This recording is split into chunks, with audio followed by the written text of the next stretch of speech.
Gina sangat suka makan daging. Hampir setiap hari ia makan kari babi kering atau kari ayam. Selain itu, ia juga sering menikmati telur dan sup kaki babi yang bergizi. Dalam 1 bulan saja, mereka sampai menghabiskan 100.000 rupiah atau sekitar 11 juta rupiah hanya untuk makanan. Hari itu cuacanya sangat cerah. Gina duduk di depan rumah sambil berjemur dan menggendong putranya. Karena Gina makan dengan sangat baik, putranya pun tumbuh dengan cepat. Beberapa baju lamanya bahkan sudah tidak muat lagi dipakai. Melihat istri dan anaknya makan dengan lahap tentu membuat Sanjeev senang. Namun kalau terus seperti itu, lama-lama ia bisa kehabisan uang. Karena itulah Sanjeev mulai berpikir untuk segera mencari cara mendapatkan tambahan penghasilan. Saat itu Sanjeev tiba-tiba teringat bahwa garam di rumah mereka sudah habis. Untuk menghemat uang, ia memutuskan meminjam garam dari rumah kakeknya. Sanjeev pun membawa tas ransel dan berjalan menuju rumah sang kakek. Tak lama kemudian ia sampai di sana. Saat itu kakeknya sedang duduk di dekat tempat tidur.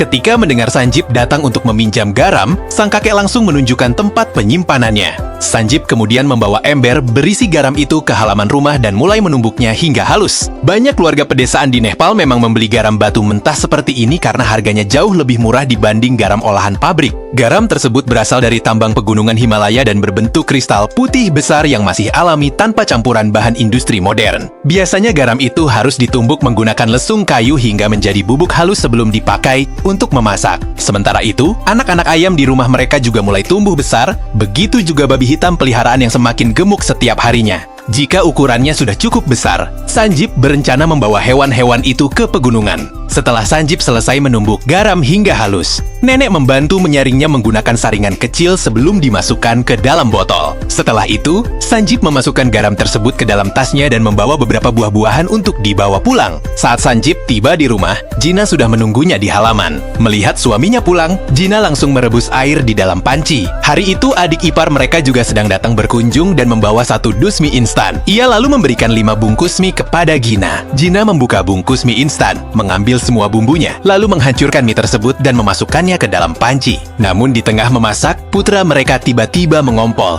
Gina pun sibuk mengganti celana anaknya, sehingga Sanjeev mengambil alih pekerjaan memasak. Setelah mie matang, Sanjeev mengangkat panci dari tungku. Ia juga cepat-cepat memotong bawang untuk dijadikan lauk tambahan. Tak lama kemudian mereka akhirnya makan bersama. Semua orang memegang semangkuk mie dan makan dengan tenang. Setelah beberapa hari terus makan daging, Gina merasa semangkuk mie sederhana hari itu justru terasa sangat enak. Bahkan ia meminta Sanjeev menambahkan 2 sendok lagi ke mangkuknya. Tanpa terasa malam pun tiba. Domba dan kambing peliharaan mulai kembali ke kandang, dan hari itu akhirnya berakhir dengan tenang.